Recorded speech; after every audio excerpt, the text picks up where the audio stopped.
Assalamualaikum warahmatullahi wabarakatuh. Mohon izin perkenalan, nama saya Mulia Utami Yusria Sukmana dengan NIM 232111002. Saya mahasiswi S1 dari Universitas Islam Negeri Raden Mas Said Surakarta, masuk dalam kelas 5D dari program studi Hukum Ekonomi Syariah.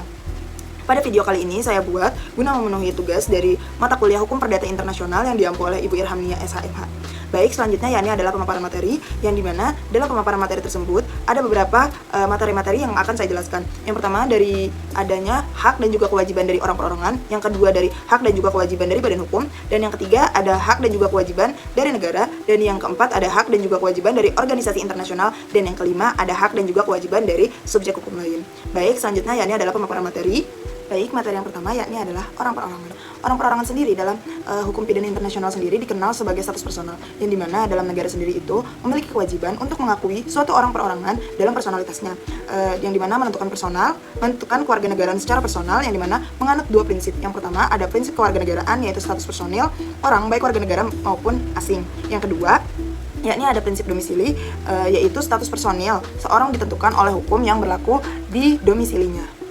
Baik, selanjutnya yakni materi yang kedua adalah badan hukum, yang dimana memiliki pengertian secara singkat, yakni adalah suatu subjek yang dimana sebagai pendukung hak dan juga kewajiban, yang berarti badan hukum tersebut dapat melakukan suatu perbuatan hukum guna mencapainya suatu tujuan tertentu, yang dimana dalam pengertian dari menurut para ahli, saya mengutip dari Sri Sudewi Mahsyun Sofwan, yang dimana berpendapat bahwasanya badan hukum sendiri adalah kumpulan dari orang-orang yang bersama-sama mendirikan suatu badan hukum atau perhimpunan dan kumpulan harta kekayaan yang tersendirikan untuk tujuan atau kepentingan tertentu atau yayasan, yang dimana dalam tugas dan juga kewajibannya, baik dari hak-haknya juga kewajibannya, yang pertama dari haknya yakni adalah untuk memiliki kekayaan, yang kedua untuk melakukan perbuatan hukum, dan yang ketiga kapasitas hukum yang penuh. Baik dari kewajibannya yakni ada tanggung jawab hukum, yang kedua ada kepatuhan terhadap peraturan, yang ketiga ada menjaga integritas dan juga akurasi informasi.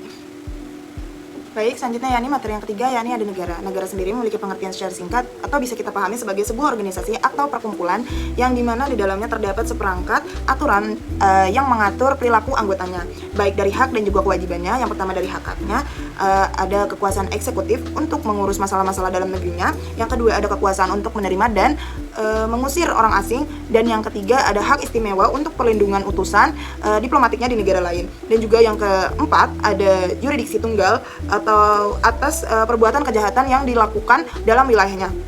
Baik dari kewajibannya, yang pertama ada kewajiban untuk tidak melakukan tindakan kedaulatan di wilayah negara lain yang berdaulat. Yang kedua ada kewajiban untuk tidak melakukan tindakan-tindakan yang bersifat melanggar supremasi atau memerdekakan teritorial negara lain. Dan yang ketiga ada kewajiban untuk tidak mengintervensi atas masalah dalam negeri maupun luar negeri.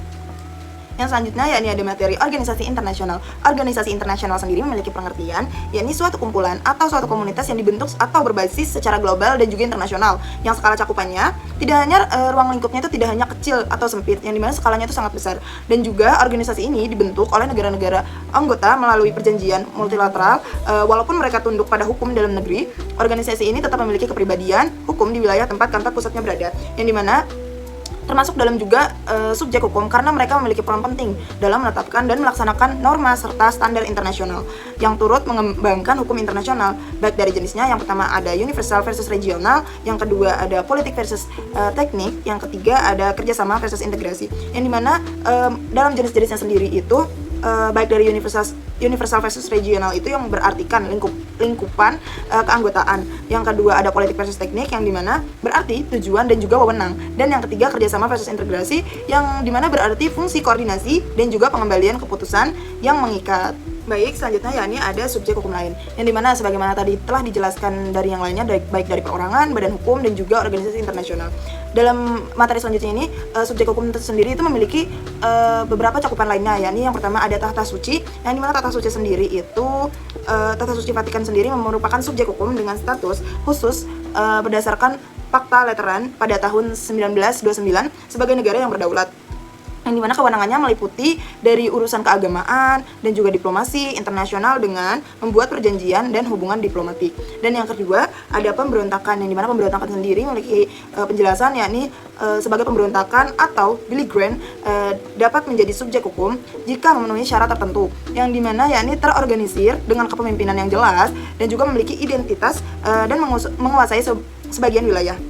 dan didukung juga oleh rakyat. Mereka berhak mengatur dari wilayah yang dikuasai, tetapi juga wajib menaati hukum dan juga melindungi warga sipil serta bertanggung jawab atas tindakannya juga.